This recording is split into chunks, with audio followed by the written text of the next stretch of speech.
শুক্রবার প্রকাশিত হয়েছে মাধ্যমিক পরীক্ষার ফলাফল। আর প্রথম 10-এ রয়েছে মোট 66 জন ছাত্রছাত্রী।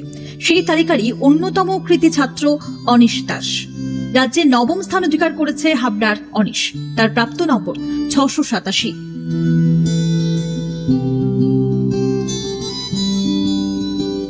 প্রফুল্লনগর বিদ্যামন্দিরের ছাত্র অনিশের সাফল্যে গর্বিত তার স্কুল। ছোট থেকেই পড়াশোনায় ভালো অনিশ। 8ম শ্রেণী থেকে স্কুলে প্রথম স্থান অধিকার করে আসছে। তাই মাধ্যমিকেও যে ফল ভালো হবে এমনটা আশা ছিলই পরিবারের। শুক্রবার মাধ্যমিকের ফলাফল ঘোষণার পর পরিবারের সেই স্বপ্নই সত্যি করেছে ছেলে। ফল প্রকাশের পরেই দেখা যায় মেধা তালিকায় 9ম স্থানে রয়েছে অনিশের নাম। ছেলের সাফল্যে উচ্ছ্বসিত গোটা পরিবার। আগামী দিনে ইঞ্জিনিয়ার হতে চায় অনিশ দাস। কিন্তু হয়েছে ভালো তো লাগছে, এই ভালোই লাগছে। এক্সপেকটেশন ছিল?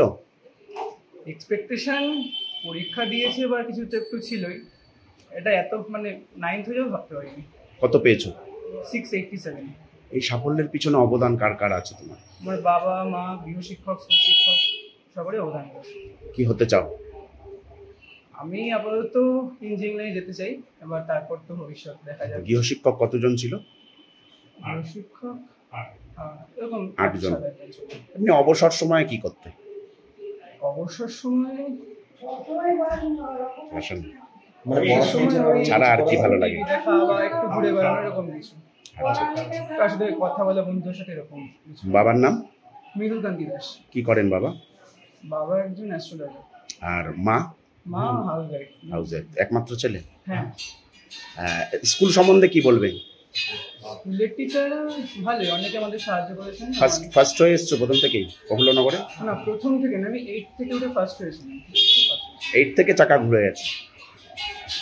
তোমার নাম? অনিশ দাস। কেমন লাগছে এই যে ফার্স্ট হচ্ছে? স্কুলের মধ্যে প্রথম হচ্ছে, জেলাতেও ভালোই লাগছে। এবার তো আর ভালোই লাগছে। বাবা অ্যাস্ট্রোলজার, মা গৃহবধূ। পড়াশোনার সময় মাকে সবসময় পাশে পেয়েছে। এছাড়াও 8 জন গৃহশিক্ষক ছিল তার। মাধ্যমিকের জন্য আলাদা করে পড়াশোনার কোনো বাধা ধরার সময় রাখেনি অনিশ। তবে পড়াশোনায় ছিল তার একমাত্র জগৎ। তাই ছেলের ফল যে ভালো হবে এমনটা একরকম নিশ্চিত ছিলেন অনিশের মা নীলিমা সাহা দাস। ছেলের সাফল্যে আজ ভীষণ খুশি তিনিও। এক্সপেকটেশন ছিল সবার আপনাদের? হ্যাঁ, কিছু করবে, এটা ভালো রেজাল্ট একটু হবে আশা করেছিলাম, কিন্তু সেই রেজাল্টটা যে এটা, সেটা এতটা আমি আশা করিনি। ওর যেমন কোনো টেনশন ছিল না, এবার ও হয়তো সেটা জানতো, আমি অতটা বুঝতে পারিনি। কতক্ষণ পড়াশোনা করতো? কতক্ষণ এরকম সময় বেঁধে কিছু না, তার মধ্যে সিনেমা দেখতো, খেলতো, বন্ধুদের সাথে আড্ডা মারতো এবং পড়াশোনাটাও করতো। মানে ওর ওইটাই ছিল প্যাশন, ওর ভালো লাগা পড়াশোনা। আপনার নাম?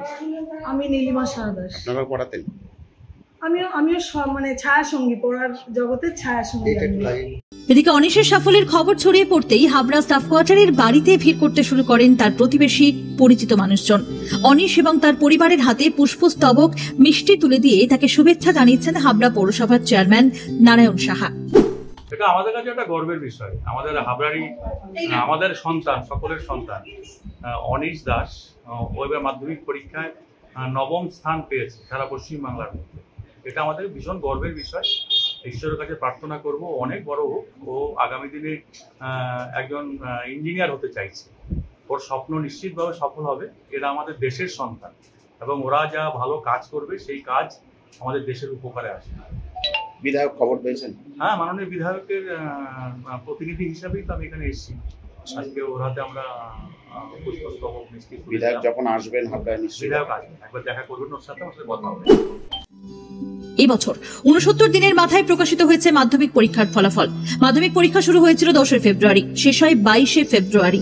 মোট পরীক্ষা দিয়েছিলেন 9,69,425 জন, যার মধ্যে রেগুলার পরীক্ষার্থীর সংখ্যা 9,13,883।